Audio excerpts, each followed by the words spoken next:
distintas fases, cuando la historia de los pueblos de África, América y Oceanía se vertebra y sincroniza con la del Viejo Mundo, al que por defecto se toma como parámetro cronológico.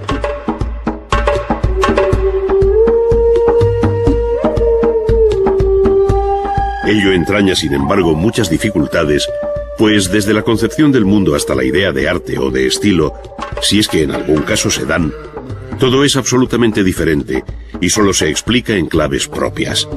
En otras palabras, no es trasladable el planteamiento de una historia sistemática del arte, al modo occidental, a otras áreas culturales que, como el África Negra y Oceanía antes de su descubrimiento, colonización y explotación por los europeos, no tuvieron escritura, ni pasaron de un embrionario estadio neolítico, desconociendo la rueda y viviendo un régimen tribal de muy elemental estructura social.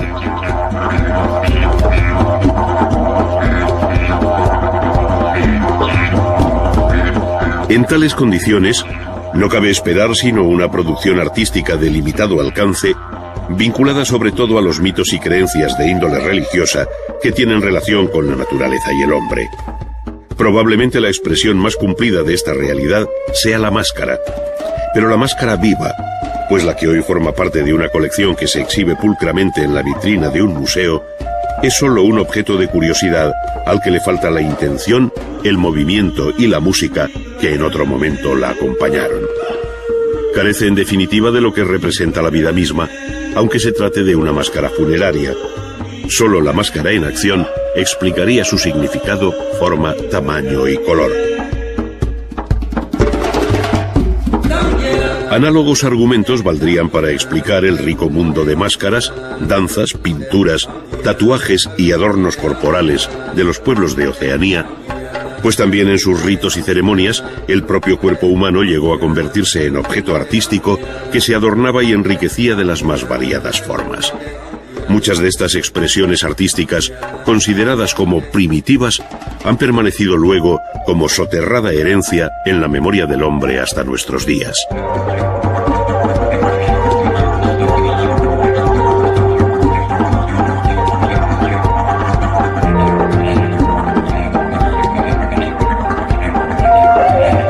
Aunque cualquier generalización resulta siempre arriesgada, cabe afirmar que más allá del matizado universo de la máscara, fue la escultura la expresión artística más compleja y que mejor se identifica con las preocupaciones existenciales, tanto en el África Negra como en Oceanía. Sabemos que las regiones estilísticas de ambos continentes son muchas y diversas, pero es posible concluir que la escultura tendió a un formato pequeño, trabajada habitualmente en madera, y que tuvo casi siempre un sentido religioso, o trascendente cuando menos, donde los antepasados pesan en la memoria individual y colectiva del grupo. Desde el punto de vista formal, la pequeña escultura tendió hacia la abstracción, haciendo de la figura humana la imagen más repetida, aunque sin desconocer la presencia de animales como el antílope o el búfalo en África.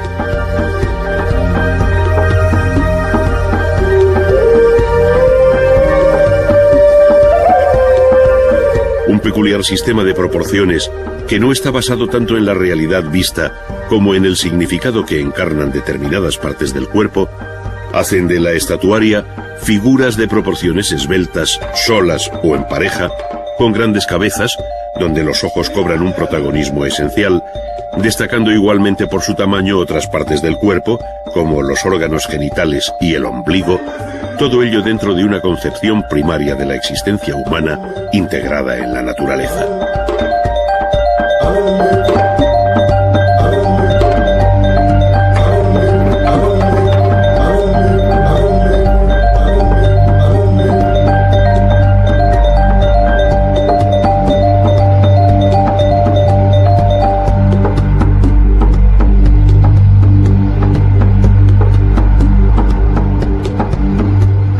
Muy diferente resulta el panorama en el continente americano, especialmente en el centro y sur,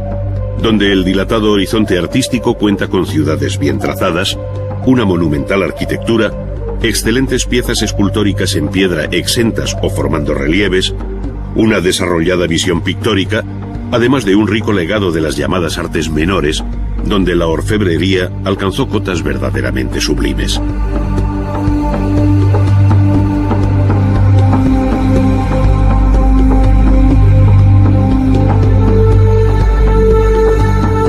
Sin duda ello se debe a una sociedad más compleja y desarrollada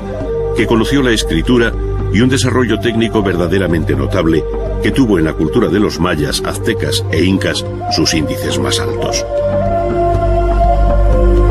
Sin embargo, no fueron estos unos episodios aislados, sino que tienen su engranaje en una tupida historia cuyo calendario se sucede de acuerdo con un sistema propio de medir el tiempo.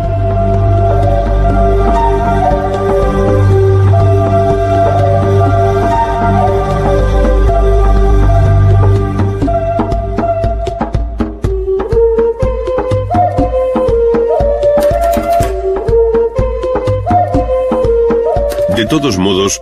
los historiadores de la compleja realidad cultural y artística de la América precolombina, en el deseo de coordinar las distintas historias particulares que se producen a la vez en los diferentes pueblos que habitan, por ejemplo, Centroamérica, han establecido un cuadro cronológico con referencia al calendario del Viejo Mundo, globalizando así el curso de la historia en la Tierra. De esta forma, y como cañamazo básico, se habla allí de los períodos preclásico o formativo, clásico y posclásico, cada uno con sus subdivisiones propias y en correspondencia con los siglos de la vieja Europa, que permiten mostrar en paralelo las coincidencias en el tiempo de los toltecas y mixtecas, por ejemplo, ya que no se trata de una historia lineal de sucesión de pueblos, sino de un tiempo compartido en el que se fueron solapando realidades culturales que tuvieron lugar en distintos puntos geográficos.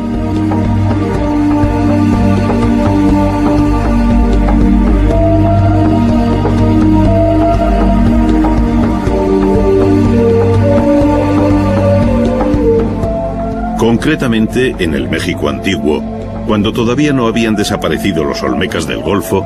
ya habían florecido en la región de Oaxaca los zapotecas, con un primer calendario de 260 días en la ciudad de Monte Albán. En paralelo habían surgido en otros lugares la cultura de Teotihuacán, la civilización de El Tajín y el imperio maya que sobrevivió hasta 1521, año en que los mayas quiché fueron vencidos por los españoles en la batalla de Utatlán, en tierras de la actual Guatemala.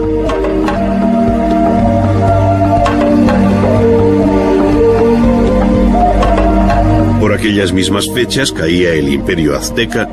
y Hernán Cortés se hacía con su capital, Tenochtitlán. Pocos años más tarde, Pizarro acometía la conquista del Perú,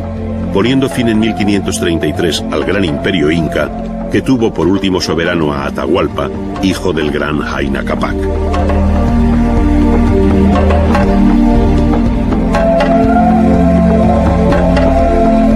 Terminaba así una larga y fructífera historia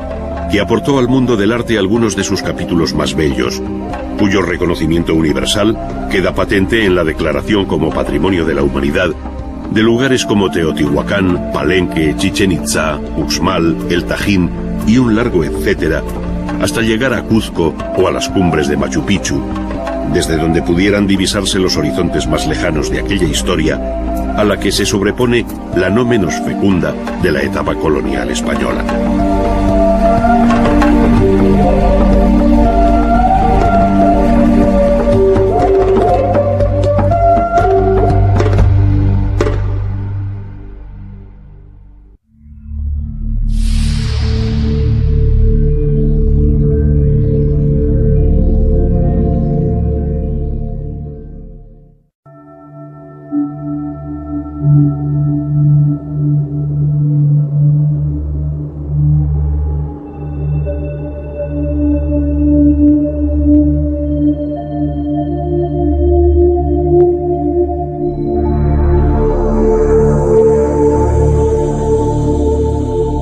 A unos 50 kilómetros de Ciudad de México se encuentra una de las maravillas del mundo antiguo, cuyo actual silencio, solo roto por las voces de sus visitantes, dista mucho del rumor urbano que emanaba de aquella imponente ciudad que llegó a ser Teotihuacán, la ciudad de los dioses.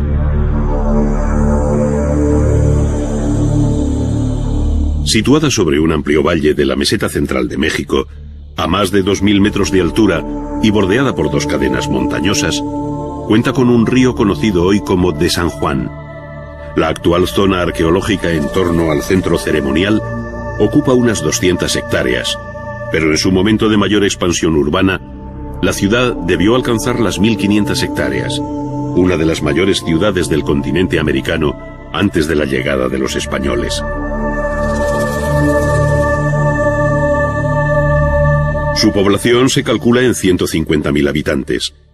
Pero no son estas cifras las que hacen excepcional a Teotihuacán, sino la madurez de su planteamiento urbano como ciudad planificada con claras funciones ceremoniales y administrativas, además de constituir un importante mercado. Junto a su monumental arquitectura religiosa y civil, Teotihuacán cuenta también con magníficos palacios y ordenados barrios de artesanos y agricultores, es decir, una verdadera ciudad en el sentido moderno del término. El conjunto de Teotihuacán está dominado tanto sobre el plano como en su realidad tridimensional por las pirámides de la Luna y el Sol, vinculadas ambas a la gran calle de los muertos. A esta verdadera espina dorsal de Teotihuacán se incorporan otros elementos tan singulares como la ciudadela o templo de Quetzalcóatl, la gran plaza llamada del Mercado, además de otras plazas y palacios como el de Quetzalpapalotl, pirámides menores y finalmente en segunda línea, la más modesta pero no por ello menos ordenada, Ciudad de los Vivos. La concepción monumental de las principales construcciones como la Pirámide del Sol, que alcanza 60 metros de altura sobre una base de unos 200 metros de lado. La bella composición simétrica del conjunto dominado por la calle de los Muertos, de algo más de 2 kilómetros de larga por 45 metros de ancha, con la pirámide de la Luna como fondo de perspectiva, y la belleza exquisita de los elementos escultóricos y pictóricos que dulcifican toda esta arquitectura de cortantes y escalonados volúmenes, hablan del altísimo grado alcanzado por la cultura de Teotihuacán, comparable en este plano a los conjuntos urbanos de mayas y aztecas, con los que sin duda hay nexos de unión.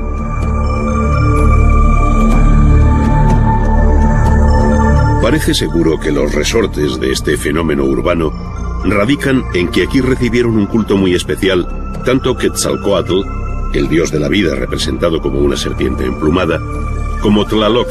el dios de la lluvia, al que se figura como una máscara con varios círculos en los ojos, tal y como aparecen ambos en la pirámide de Quetzalcóatl.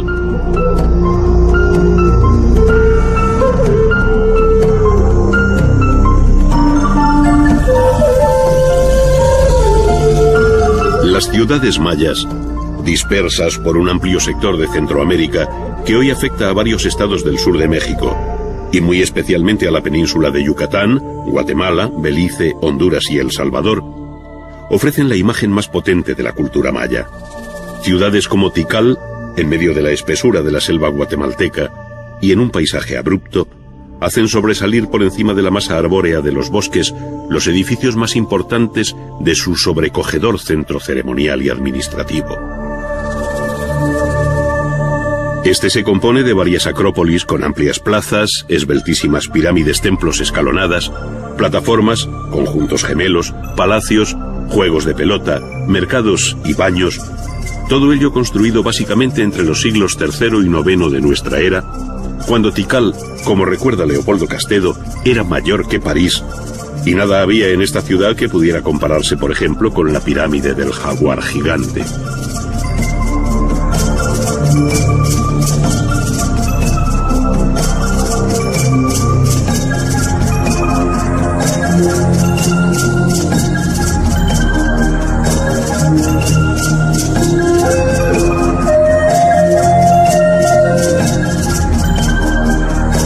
Entre las grandes ciudades mayas destacan nombres como el de Palenque, en las estribaciones de la Sierra de Chiapas,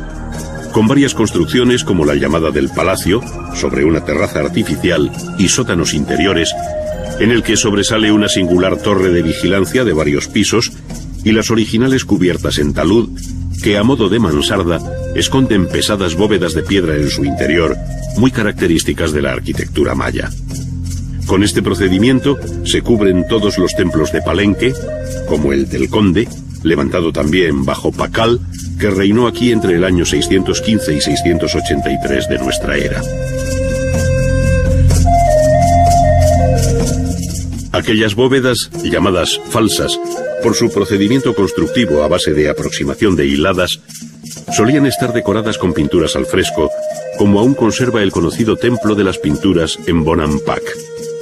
En ellas y en varios registros se recogen escenas ceremoniales y bélicas que permiten recuperar la vida que en otro momento se agitó en torno a estos solitarios edificios. Tanto la pintura interior como la que exteriormente matizaba en otro tiempo los relieves de los templos y palacios hacen más atractiva si cabe la arquitectura maya, que en casos como la ciudad de Uxmal, al norte del Yucatán, desarrolló grandes frisos recubriendo buena parte de las fachadas, entre ellas la del Palacio del Gobernador, datado entre los siglos VIII y IX de nuestra era.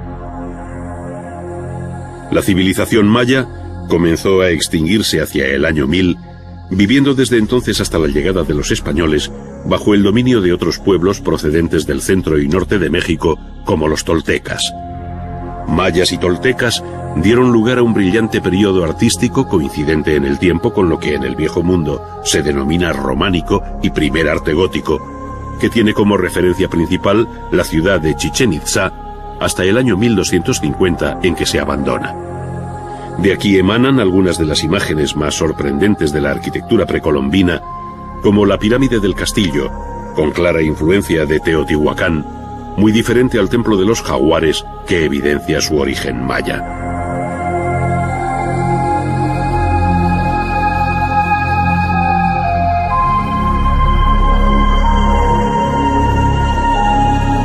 El eslabón final del arte mesoamericano pertenece por entero al pueblo azteca, que tuvo su capital en Tenochtitlán, fundada en 1345 sobre el lago de Texcoco y conquistada por Hernán Cortés en 1520. Sobre ella se construiría la actual Ciudad de México.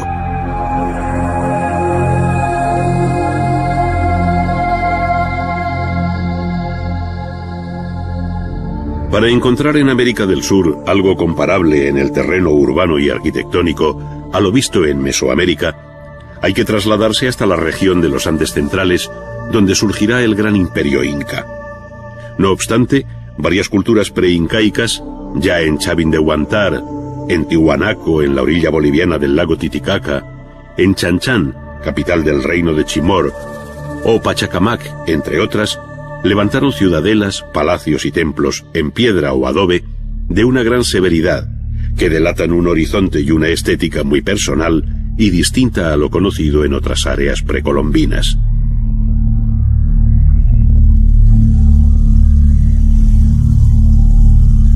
Sin embargo, fue con el imperio inca, o Tahuantinsuyo,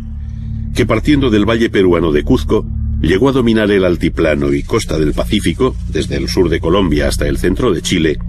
cuando se construyeron las obras más colosales con una técnica que todavía sorprende, entre otras cosas, por su perfección en el ajustado encaje de los elementos pétreos.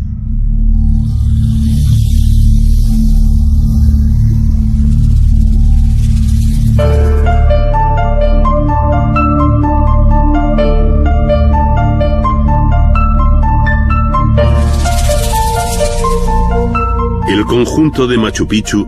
es justamente el más conocido por el indescriptible injerto de la arquitectura en un paisaje que por sí solo ya sobrecoge. Representa sin duda una lección de adaptación al terreno que le proporciona seguridad en su condición de verdadera acrópolis sobre una cumbre a 2.700 metros sobre el mar, dominando el foso natural por cuyo lecho discurre el río Urubamba. Como en otras muchas ciudades citadas, se desconoce la finalidad última de esta fundación, que debe coincidir con la etapa final y más floreciente del imperio inca, es decir, en el corto periodo que va desde 1440 al año 1525, en que llegaron los españoles. La sólida construcción que sienta a hueso sus piedras sin argamasa alguna, las puertas y ventanas trapezoidales, los bancales que parecen prolongar las curvas de nivel del terreno, escaleras, la plaza central, templos, palacios y casas formando barrios muy bien organizados, sintetizan este prodigio del hombre frente a la naturaleza que inspiraron a Pablo Neruda su poema Alturas de Machu Picchu.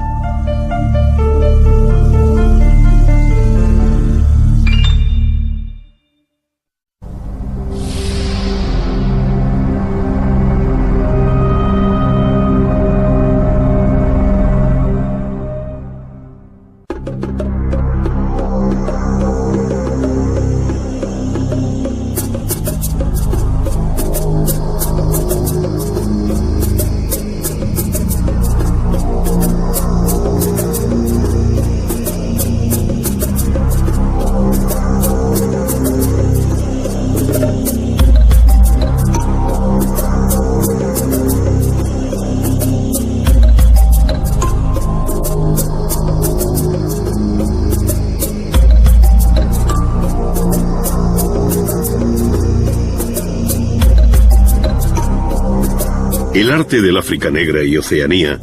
más allá de su interés etnográfico, irrumpió en el arte occidental de un modo brusco de la mano de algunos de los hombres más significativos del arte moderno, como fueron entre otros Gauguin y Picasso.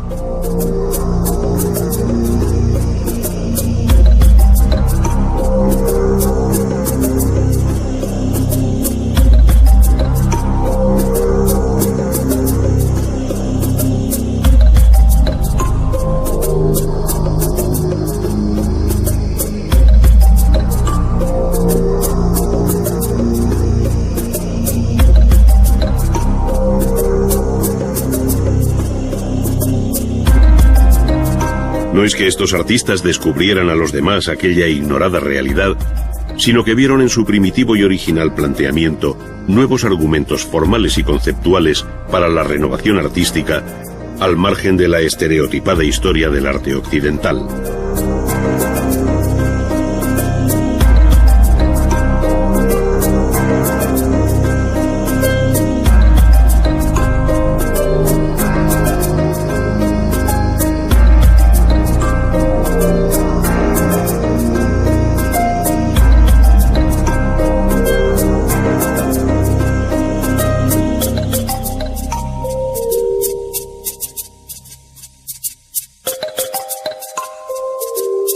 Desde entonces, y a lo largo del siglo XX,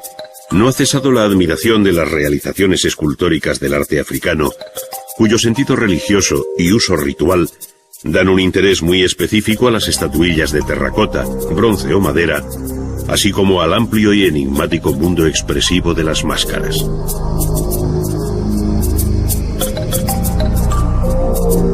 Se trata sin duda de un rico legado cultural en el que, sin embargo, resulta difícil establecer unas coordenadas cronológicas y estilísticas al modo convencional,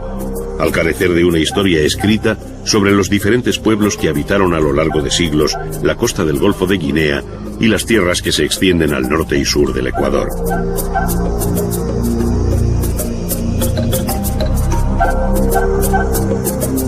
Aquí, como en ningún otro caso, se hace más cierto que nunca que el primer documento es la propia obra de arte.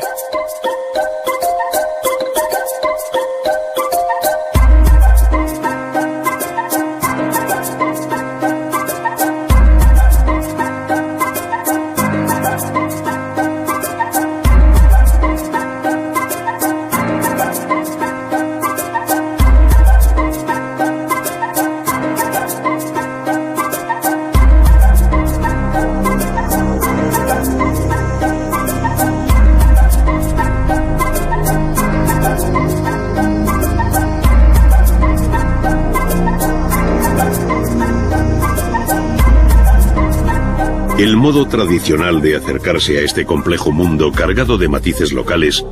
es vincularlo a su paisaje y grupo étnico, donde destacan algunas zonas como las de Nigeria, Camerún, Congo, Zaire o Angola, entre otras, que no fueron ajenas a la influencia de otros pueblos vecinos o lejanos, especialmente a partir de fines del siglo XV, con la llegada de los portugueses. Pero incluso antes de esta época, entre los siglos XII y XV, algunos talleres del sur de Nigeria produjeron cabezas como las de los soberanos de Ifé, la ciudad santa de los Yoruba, de una belleza y perfección técnica absolutamente extraordinaria. Para ellos, o para los artistas de Benín, no tuvo secretos la técnica de la fundición en bronce por el sistema de la cera perdida, como atestigua la serie de cabezas de comienzos del siglo XVI que actualmente custodia el Museo Nacional de Lagos.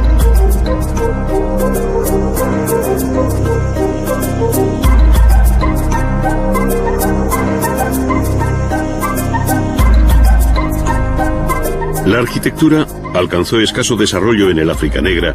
y apenas si cabe reseñar algo más allá de las cabañas de madera constantemente renovadas.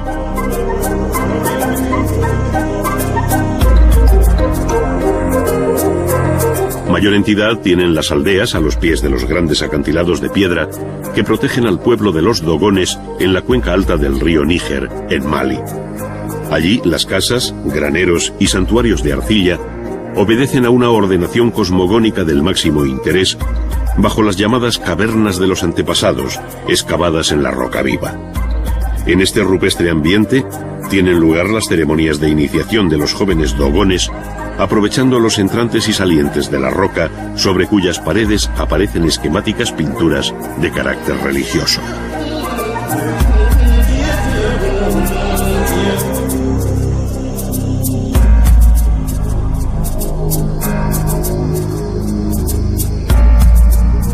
Hasta la llegada del Islam, que exigió la construcción de mezquitas, no cabe hablar de una arquitectura propiamente monumental, al menos en el África occidental. De tal modo que las construidas en arcilla, en Kufo, Tombuctú o en Djenné, esta última levantada en 1909 sobre otra muy anterior, constituyen los ejemplos más notables de una arquitectura cuyo primitivo carácter es evidente por su forma y técnica constructiva.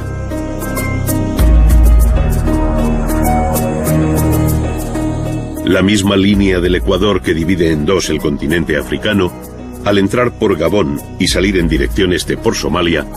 sirve de referencia para situar sobre el Pacífico la compleja constelación insular de Oceanía. Sus miles de islas se agrupan en tres ámbitos distintos, esto es, Melanesia, con grandes islas como la de Nueva Guinea, al norte de Australia,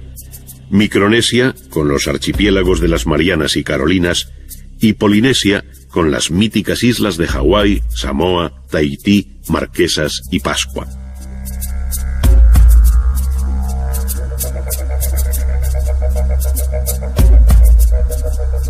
Tanto aquí como en el África Negra, el arte de las máscaras e idolillos se vincula al mundo de los dioses relacionados con la vida y la muerte, al cielo y la tierra, al culto a los antepasados, la lluvia, la fertilidad, la recolección, la guerra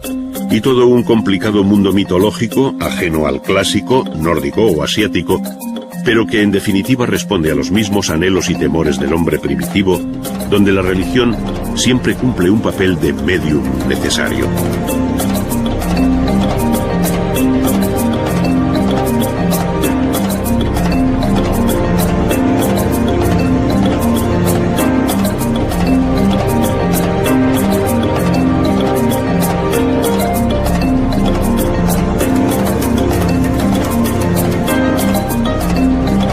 El sorprendente y variado paisaje artístico de Oceanía, disperso hoy por los museos de Londres, París, Bruselas o Nueva York y gran número de colecciones privadas, tiene su contrapartida en el arte monumental de la isla de Pascua, conocida también como Rapa Nui, la más occidental de Polinesia del Este. La naturaleza volcánica de la isla y la falta de bosques hizo de la piedra el material en el que se labraron los moai, o gigantescas esculturas de humano perfil.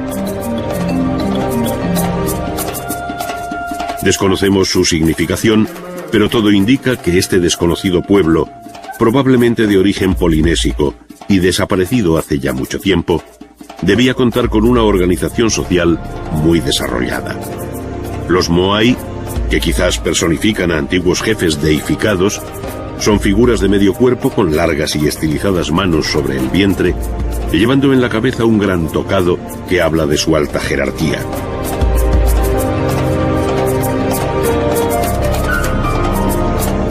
Hoy forman grupos en la costa frente al mar, como esperando atisbar en el horizonte del océano algo que les haga romper su mutismo. Pero fueron ejecutados en la roca viva a muchos kilómetros de su actual emplazamiento. Ello quiere decir que aquel ignoto y primitivo pueblo era sin embargo dueño de una refinada técnica, pues con solo instrumentos de piedra dio forma humana a estos enormes bloques de piedra que pueden llegar a pesar hasta 80 toneladas en los ejemplos de mayor tamaño, ya que su altura varía entre los 4 y 20 metros. Quedaron in situ para siempre, sin llegar a desprenderse de la roca madre del volcán Rano Raraku.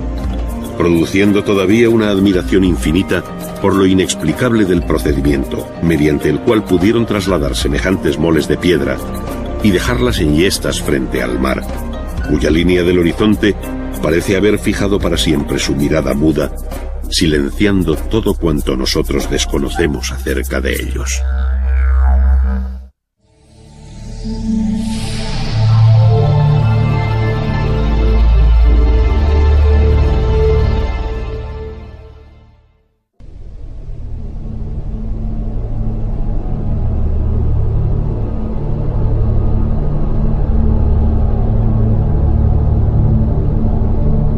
A raíz de la conquista y colonización de buena parte del continente americano por españoles y portugueses,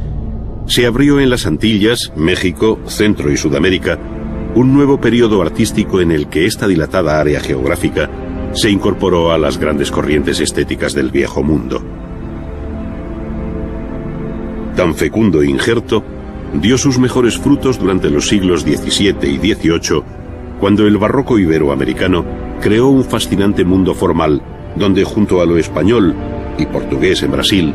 afloran matices de gran originalidad respecto a los modelos europeos debido a un fértil sustrato propio. Tal mestizaje artístico no es sino la expresión plástica de una sociedad compleja formada por indios, españoles, portugueses, criollos, mulatos, negros y toda suerte de situaciones intermedias que dieron un pálpito muy singular al arte colonial.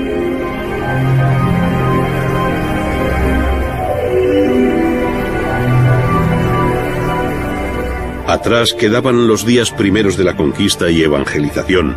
cuando franciscanos, dominicos y agustinos principalmente, levantaron sus conventos, muchas veces concebidos como núcleos defensivos, al protegerse por una cerca almenada, donde junto a la iglesia de una sola nave, claustro y dependencias habituales en un convento español, surgieron nuevos espacios como las capillas abiertas en el atrio, llamadas también capillas de indios, para la celebración de la misa a cielo abierto, o bien las posas en los ángulos del atrio, a modo de pequeñas capillas auxiliares, según pueden verse todavía en el convento franciscano de Huejotzingo, en México, o en el santuario agustino de Copacabana, en Bolivia, este ya del siglo XVII.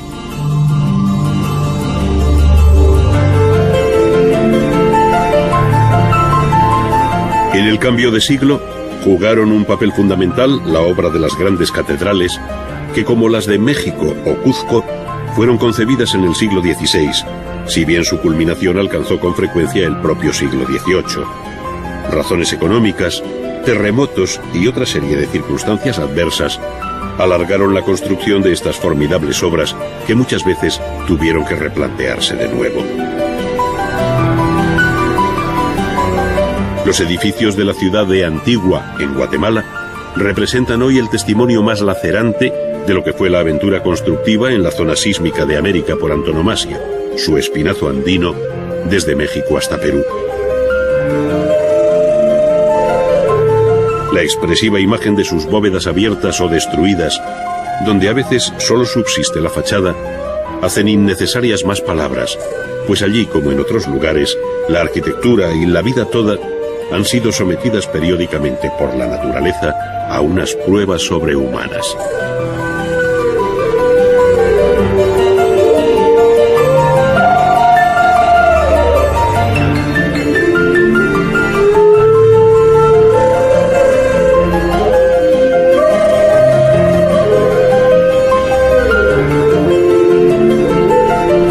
Desde las primeras soluciones platerescas en el siglo XVI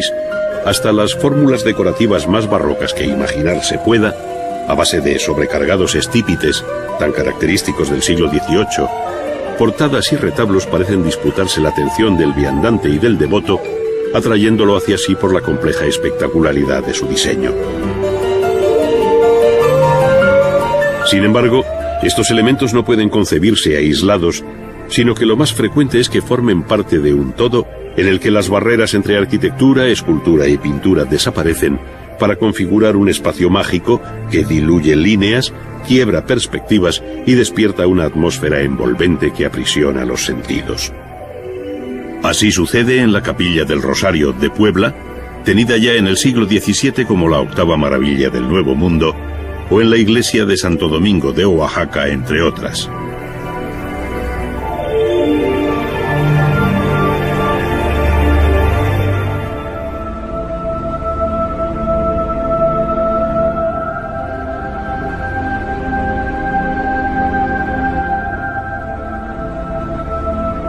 La propia pintura se hizo eco de estos interiores de la arquitectura religiosa,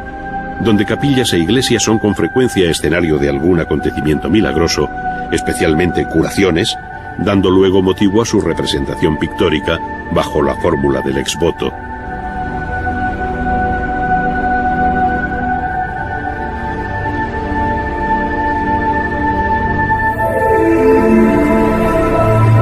Pero la gran pintura religiosa siguió desde muy temprano, aunque con algún lógico desfase en el tiempo, las líneas maestras del arte europeo, desde el manierismo al barroco, cuya presencia en América se apoya en obras importadas, en la actividad de los pintores españoles e italianos que viajaron a aquellas tierras, y en la influencia de los grabados flamencos, italianos y españoles, en los que se inspiraron los artistas locales para sus composiciones. De este modo se distinguen muy bien aquellas obras de gusto europeo de las que produjeron los pintores formados en los talleres locales, donde con frecuencia se percibe el eco de la pintura barroca sevillana, y que dieron lugar a escuelas tan diferentes como las de México, Guatemala, Santa Fe de Bogotá, Quito, Lima, Cuzco o Potosí de Bolivia, entre otras. Nombres como los de Villalpando, Cabrera, Miguel de Santiago, Vázquez de Arce o Pérez de Holguín encabezan una brillante nómina de artistas con los que se urdió la trama de la pintura hispanoamericana.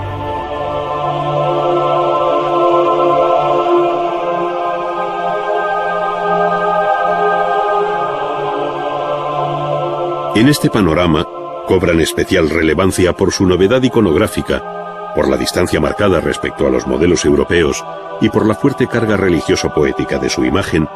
aquellas pinturas que, respondiendo a una concepción arcaizante, pero ejecutadas de un modo primoroso, representan la más original aportación de la pintura colonial al concierto general del arte barroco.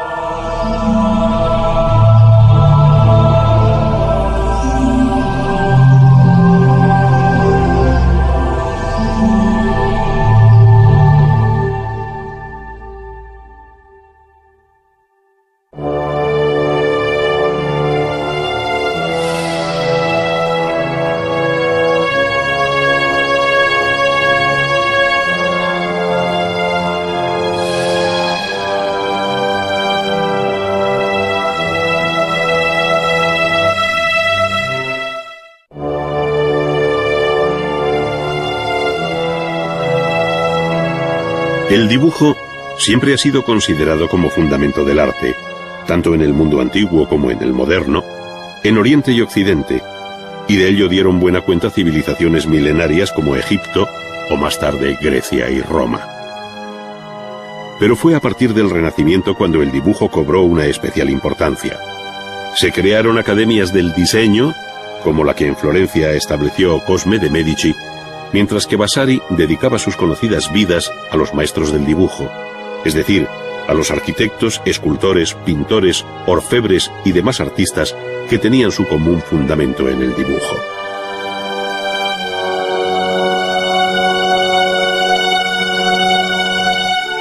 Si la conquista inicial del dibujo fue la de perfilar con una línea el contorno de una figura, esto resulta ejemplar en los bocetos y apuntes que los egipcios dejaron sobre piedras y fragmentos cerámicos. El artista, con un elemental instrumento a modo de pluma afilada, pero que está hecho con un junco, pone en evidencia la seguridad de su mano, que debe vencer tanto la aspereza del soporte como lo rudo del utensilio. Mas cuando hay talento, el arte supera cualquier dificultad.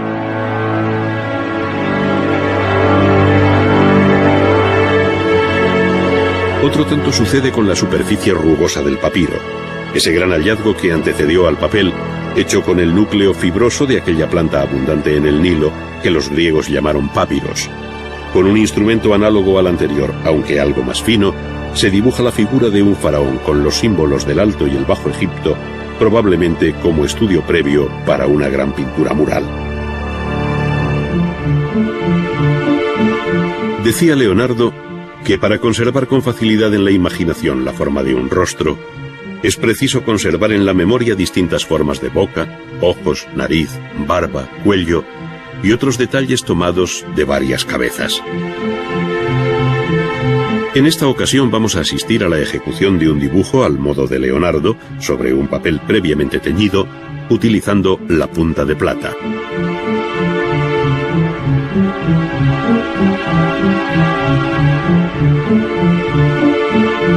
El teñir el papel es un viejo procedimiento que ya lo aconsejaba Cennino Cennini a finales del siglo XIV en su libro del arte. Para ir aprendiendo poco a poco los principios y la técnica del color, conviene practicar otro tipo de dibujo, el que se denomina dibujo sobre papel teñido. Puedes hacer tus tinturas rosadas, violetas, verdes, azuladas, grisáceas o como te plazca, pues todas requieren el mismo temple y el mismo tiempo para moler los colores, y en todas se dibuja de la misma forma. Es decir, se trata de preparar una solución en la que se trituran y mezclan en el mortero albayalde e índigo macabeo, como recomendaba Cennini para obtener el azul, añadiéndose luego la cola templada.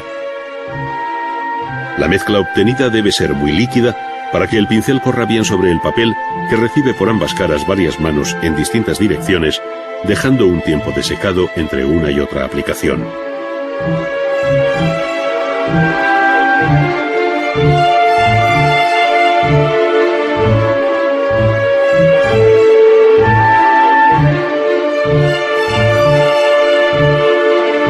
Una vez seco el papel, se fija sobre la mesa de trabajo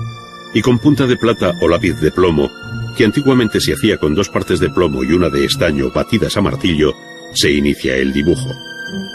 Entre los leves trazos iniciales de tanteo y el decidido dibujo final, va emergiendo la cabeza del que se cree estudio preparatorio para el San Pedro de la Última Cena, de Leonardo. El expresivo y detallado rostro del apóstol está dibujado originalmente en un papel teñido, cuyo tamaño apenas si excede los 14 centímetros de alto por 11 de ancho. ¡Cuánta belleza en tan poco espacio!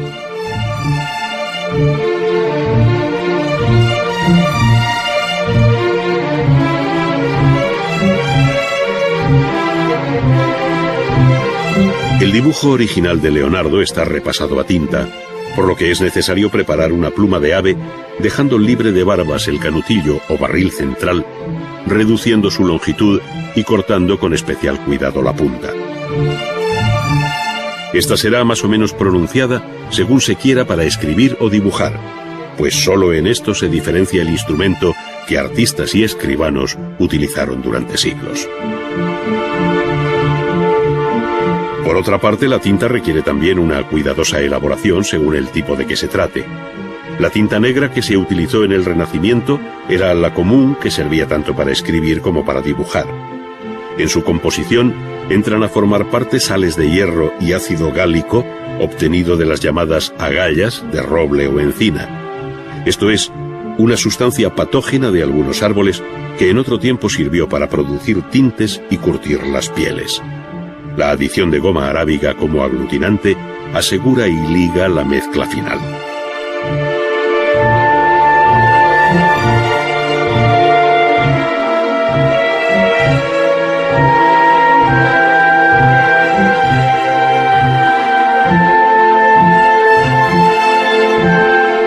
Con la misma seguridad que con la punta de plata, pero con más cuidado para que la tinta no eche a perder el dibujo,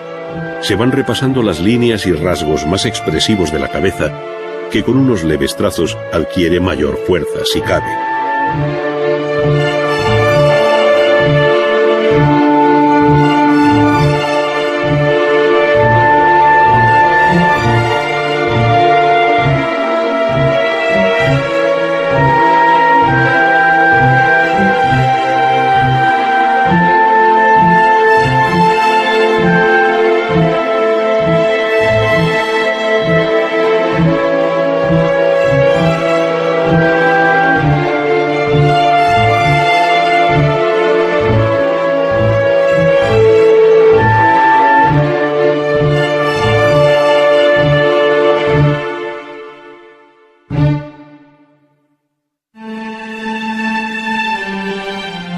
Cada artista tiene su peculiar forma de entender el dibujo,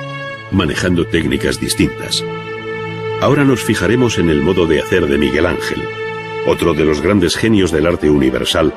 que contribuyó a hacer del Renacimiento italiano una de las etapas más felices y atractivas de la historia del arte, en la que el dibujo, como diría Vasari, fue la disciplina básica que todo artista debía dominar. El dibujo para Vasari procedía del intelecto y proporcionaba una suerte de juicio universal sobre todas las cosas de la naturaleza. En esta ocasión, nuestro artista prepara el soporte de papel con el tamaño deseado, no dudando en asegurar su unión con una tira del mismo papel sobre el que luego dibujará a carboncillo.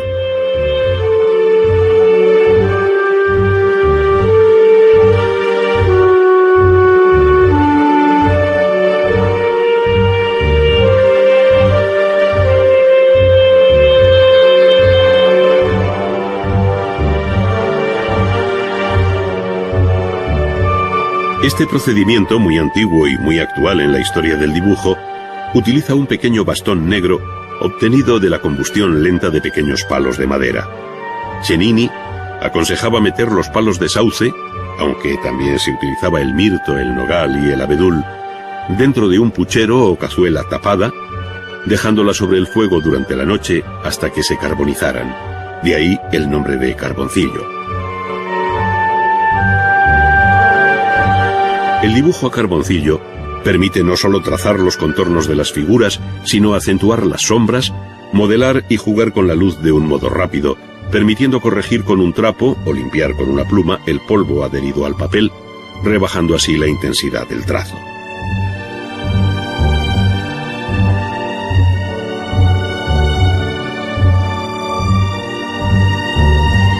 En la copia de esta Madonna con el niño, puede observarse la fuerza con que Miguel Ángel interpretó los cuerpos infantiles, dotándolos de la corpulencia y musculatura propias de un adulto.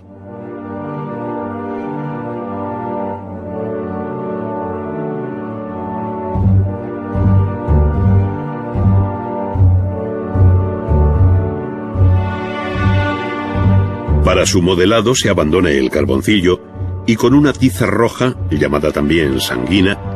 comienza a cubrir la superficie creando tejido epitelial, matizando sombras, realzando el volumen e introduciendo golpes de luz que con tiza blanca y la ayuda de un difumino hacen palpitar este fragmento del dibujo.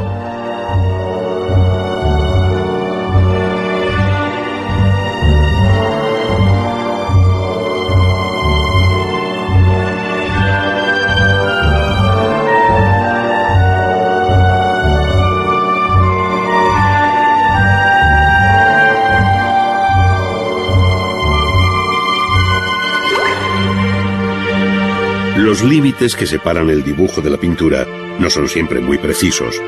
pues ya decía el gran pintor francés Ingres que el dibujo comprende las 3/4 partes y media de lo que constituye la pintura y que el dibujo lo contiene todo, excepto el matiz. Él se refería naturalmente a la base dibujada de la pintura, pero también pudiera suceder que por medio de procedimientos como la acuarela y sin encaje ni dibujo lineal previo, esta técnica empleada de un modo determinado, cuidando los bordes perfilados de los objetos y utilizando un solo color debidamente graduado, sea tenida por algunos como una suerte de dibujo. En este caso se remeda un paisaje debido al gran pintor y dibujante francés del siglo XVII, Claudio Lorena, quien recogió en una célebre carpeta de dibujos conocida como Liber Veritatis sus principales composiciones.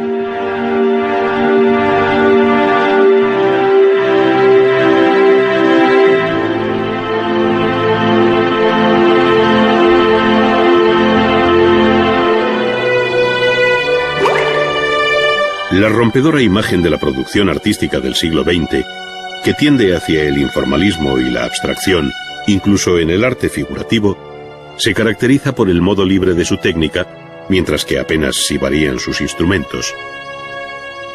En muy poco se diferencia el estudio de un pintor del siglo XVII de otro del siglo XX. Los pinceles de siempre, la misma tela, la trementina y el óleo, que ahora más cómodamente se puede adquirir preparado en un tubo.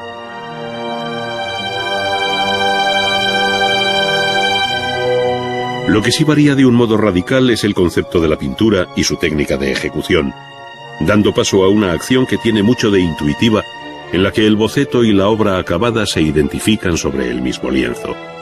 Así lo hicieron muchos de los grandes nombres de la pintura del siglo XX,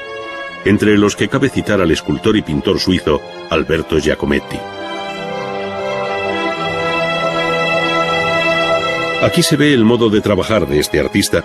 que sin boceto ni dibujo previo, acomete un retrato femenino utilizando el pincel como si fuera un carboncillo, aunque en realidad se trate de una pintura al óleo.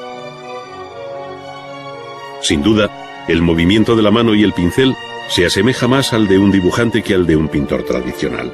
Giacometti, como otros hombres de su tiempo, dio la espalda al procedimiento académico, viéndose en él también al escultor que fue, tendiendo a dar fuerza expresiva al dibujo sin apenas recursos cromáticos. Resulta muy significativo el modo de tratar la cabeza, zona a la que el pintor va y vuelve repetidamente, obsesionado por hacer visibles los rasgos ocultos del modelo que le parecen más característicos. Ello le lleva a borrar totalmente el rostro y volver a él, no tanto por una cuestión de perfección formal, como para conseguir el escondido objetivo de su ser. Giacometti decía con gran preocupación que cuanto más se trabaja en un cuadro, más imposible resulta acabarlo. Algo de esta angustia se percibe aquí, en aquel ir y venir al lienzo, donde se esconden otros muchos rostros que por exigencia e insatisfacción fueron condenados a su desaparición. Lejos de la pincelada fundida, del color matizado, de las veladuras y otros tantos recursos pictóricos comunes en la historia de la pintura, el grafismo de la obra insiste en la fuerza del trazo cruzado, yuxtapuesto y discontinuo. Y sin perder pie en la visión figurativa del objeto, el resultado parece pertenecer a otro mundo formal, fuertemente intelectualizado, que parece decir adiós a la naturaleza que en otro tiempo inspirara a Leonardo.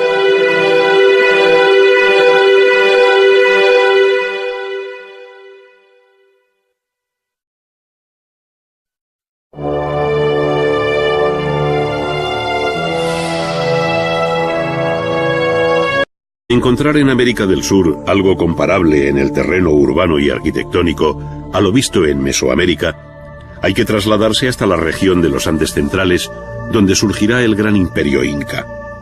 No obstante, varias culturas preincaicas, ya en Chavín de Huántar, en Tiwanaco, en la orilla boliviana del lago Titicaca,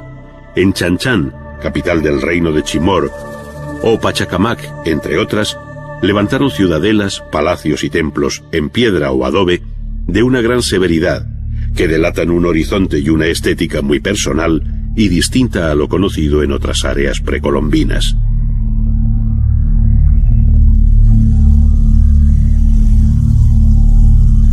Sin embargo, fue con el imperio inca, o Tahuantinsuyo,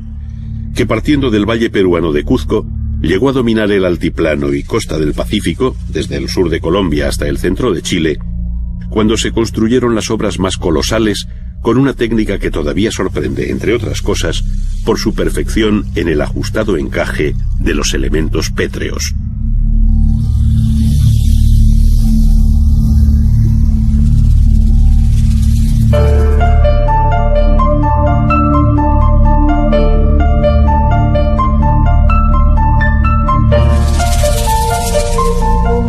El conjunto de Machu Picchu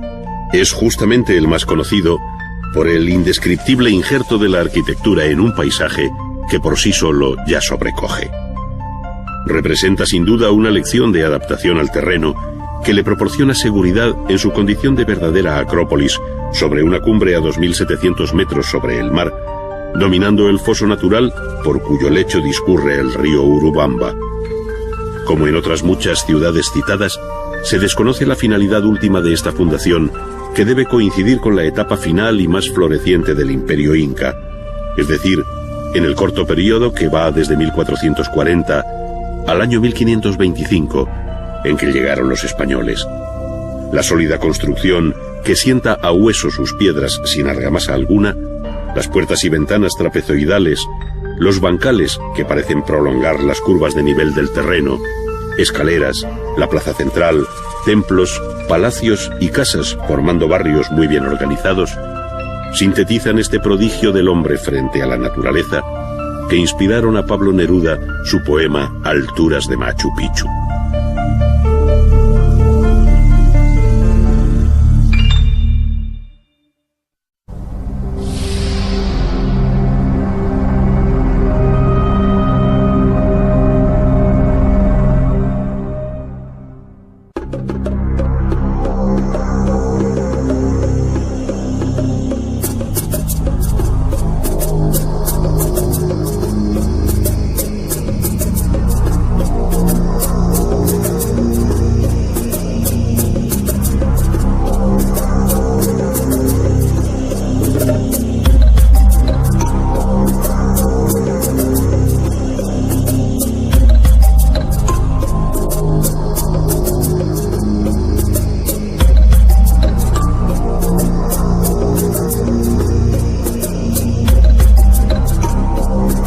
El arte del África Negra y Oceanía, más allá de su interés etnográfico, irrumpió en el arte occidental de un modo brusco de la mano de algunos de los hombres más significativos del arte moderno, como fueron entre otros Gauguin y Picasso.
A unos 50 kilómetros de Ciudad de México se encuentra una de las maravillas del mundo antiguo,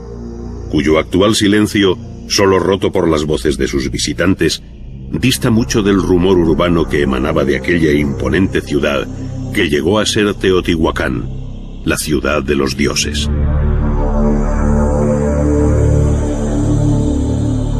Situada sobre un amplio valle de la meseta central de México, a más de 2000 metros de altura y bordeada por dos cadenas montañosas, cuenta con un río conocido hoy como de San Juan. La actual zona arqueológica en torno al centro ceremonial ocupa unas 200 hectáreas, pero en su momento de mayor expansión urbana,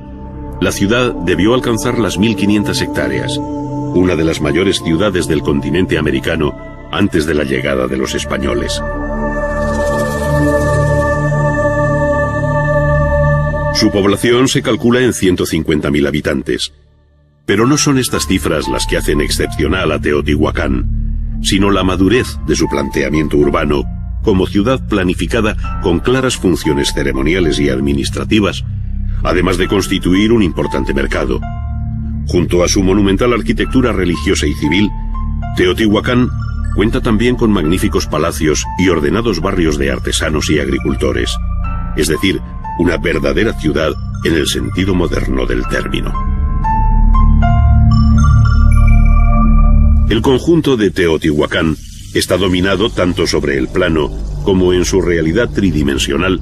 por las pirámides de la Luna y el Sol, vinculadas ambas a la gran calle de los muertos. A esta verdadera espina dorsal de Teotihuacán se incorporan otros elementos tan singulares como la ciudadela o templo de Quetzalcóatl, la gran plaza llamada del Mercado, además de otras plazas y palacios como el de Quetzalpapalotl,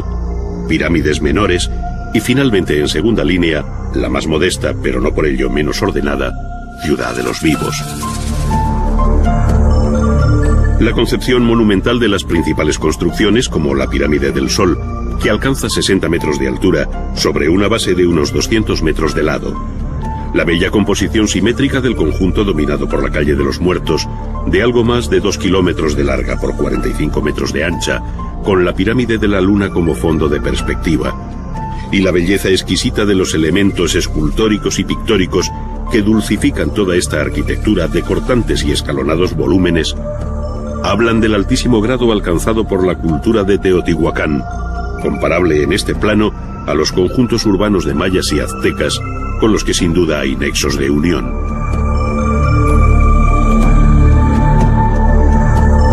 Parece seguro que los resortes de este fenómeno urbano radican en que aquí recibieron un culto muy especial tanto Quetzalcóatl, el dios de la vida representado como una serpiente emplumada, como Tlaloc, el dios de la lluvia, al que se figura como una máscara con varios círculos en los ojos, tal y como aparecen ambos en la pirámide de Quetzalcóatl.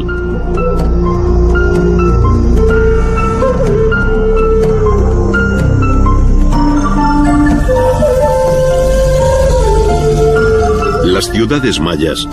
dispersas por un amplio sector de Centroamérica, en distintas fases, cuando la historia de los pueblos de África, América y Oceanía se vertebra y sincroniza con la del Viejo Mundo, al que por defecto se toma como parámetro cronológico.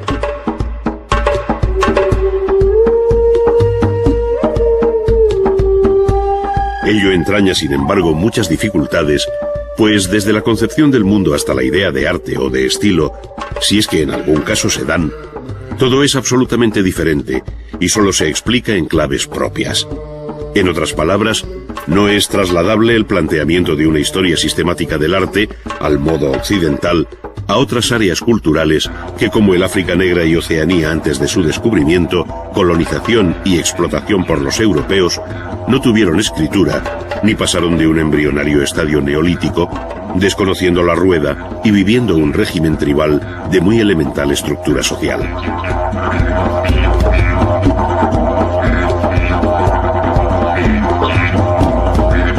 En tales condiciones, no cabe esperar sino una producción artística de limitado alcance,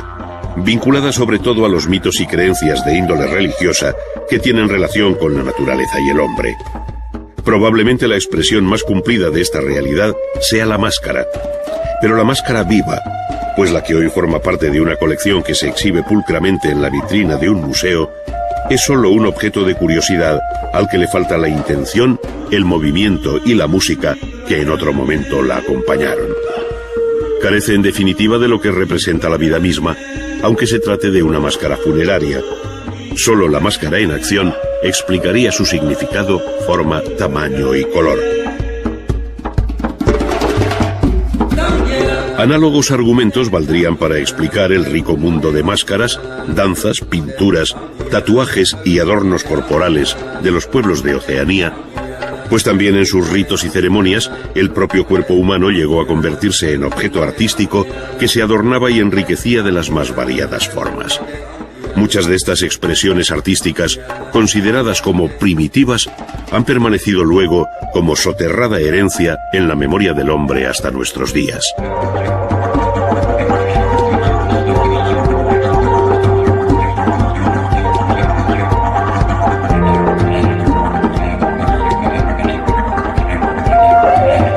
Aunque cualquier generalización resulta siempre arriesgada, cabe afirmar que más allá del matizado universo de la máscara, fue la escultura la expresión artística más compleja y que mejor se identifica con las preocupaciones existenciales, tanto en el África Negra como en Oceanía. Sabemos que las regiones estilísticas de ambos continentes son muchas y diversas,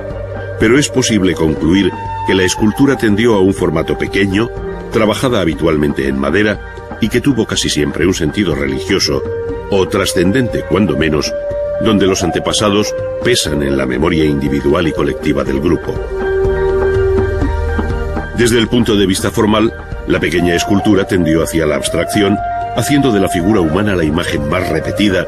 aunque sin desconocer la presencia de animales como el antílope o el búfalo en África.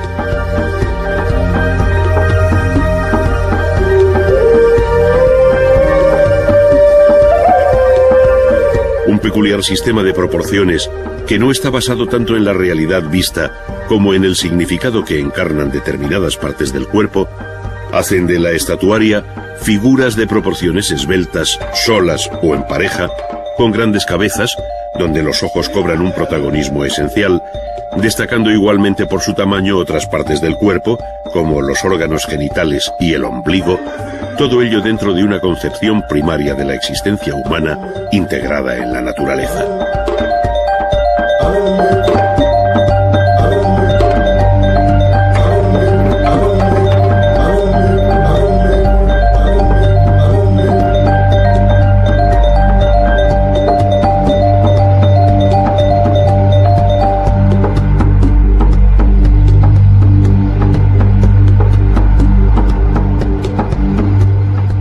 Muy diferente resulta el panorama en el continente americano, especialmente en el centro y sur,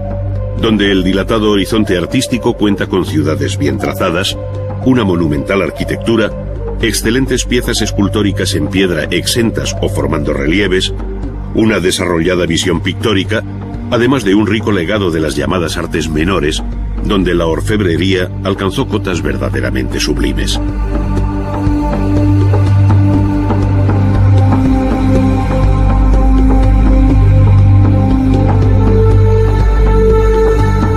Sin duda ello se debe a una sociedad más compleja y desarrollada que conoció la escritura y un desarrollo técnico verdaderamente notable que tuvo en la cultura de los mayas, aztecas e incas sus índices más altos.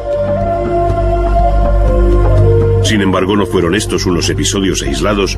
sino que tienen su engranaje en una tupida historia cuyo calendario se sucede de acuerdo con un sistema propio de medir el tiempo.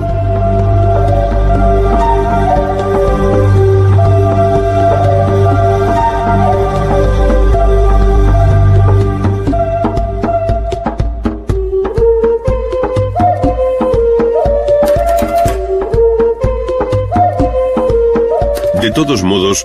los historiadores de la compleja realidad cultural y artística de la América precolombina,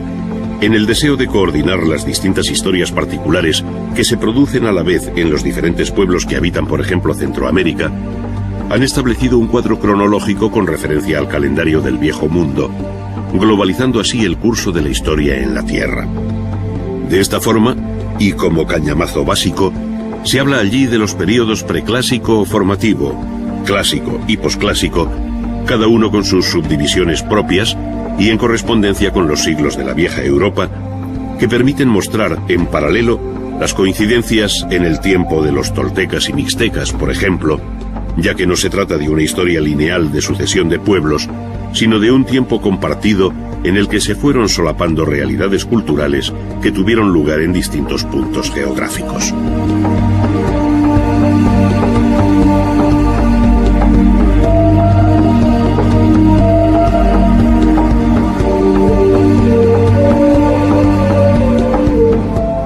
Concretamente, en el México antiguo, cuando todavía no habían desaparecido los olmecas del Golfo, ya habían florecido en la región de Oaxaca los zapotecas, con un primer calendario de 260 días en la ciudad de Monte Albán. En paralelo habían surgido en otros lugares la cultura de Teotihuacán,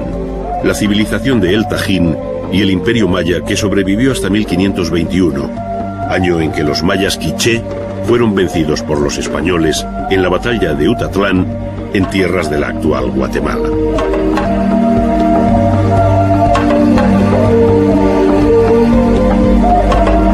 Por aquellas mismas fechas caía el imperio azteca y Hernán Cortés se hacía con su capital, Tenochtitlán. Pocos años más tarde, Pizarro acometía la conquista del Perú, poniendo fin en 1533 al gran imperio inca, que tuvo por último soberano a Atahualpa, hijo del gran Huayna Cápac.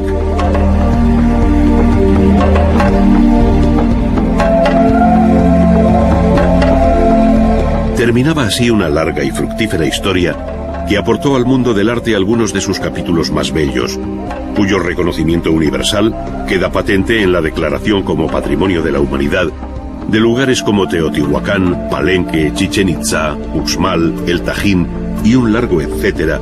hasta llegar a Cuzco o a las cumbres de Machu Picchu, desde donde pudieran divisarse los horizontes más lejanos de aquella historia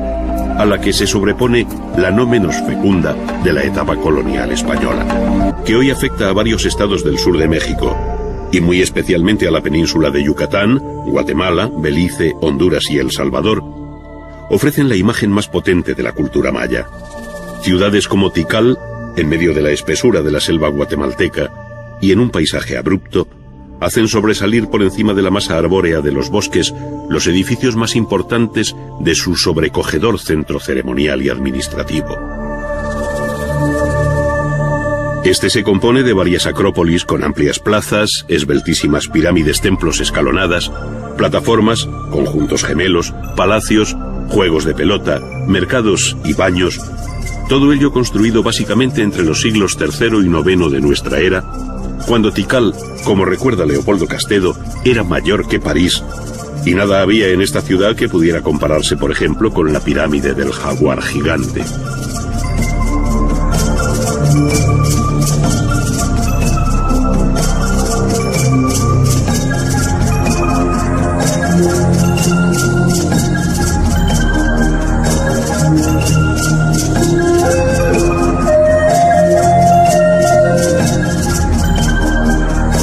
Entre las grandes ciudades mayas destacan nombres como el de Palenque, en las estribaciones de la Sierra de Chiapas, con varias construcciones como la llamada del Palacio, sobre una terraza artificial y sótanos interiores, en el que sobresale una singular torre de vigilancia de varios pisos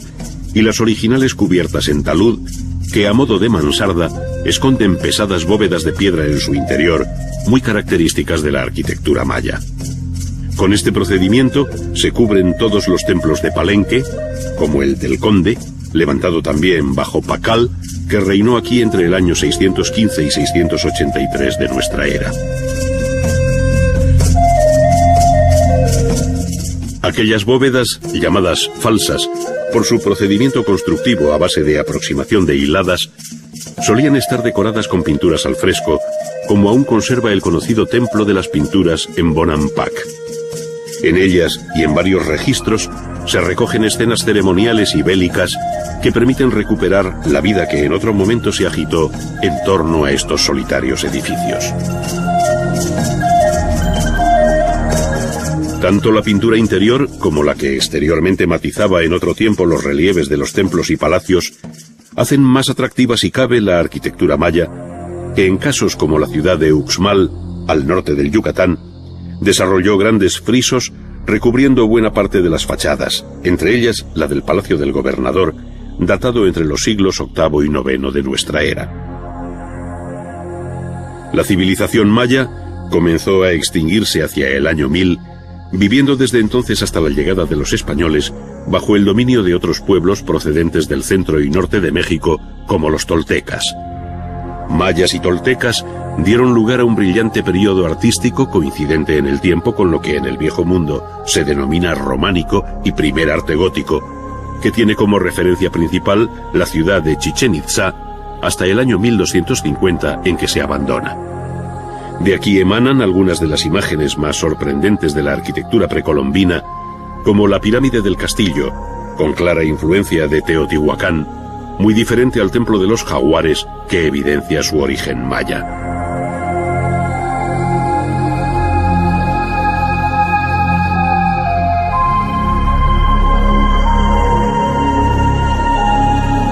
El eslabón final del arte mesoamericano pertenece por entero al pueblo azteca que tuvo su capital en Tenochtitlán, fundada en 1345 sobre el lago de Texcoco y conquistada por Hernán Cortés en 1520. Sobre ella se construiría la actual Ciudad de México.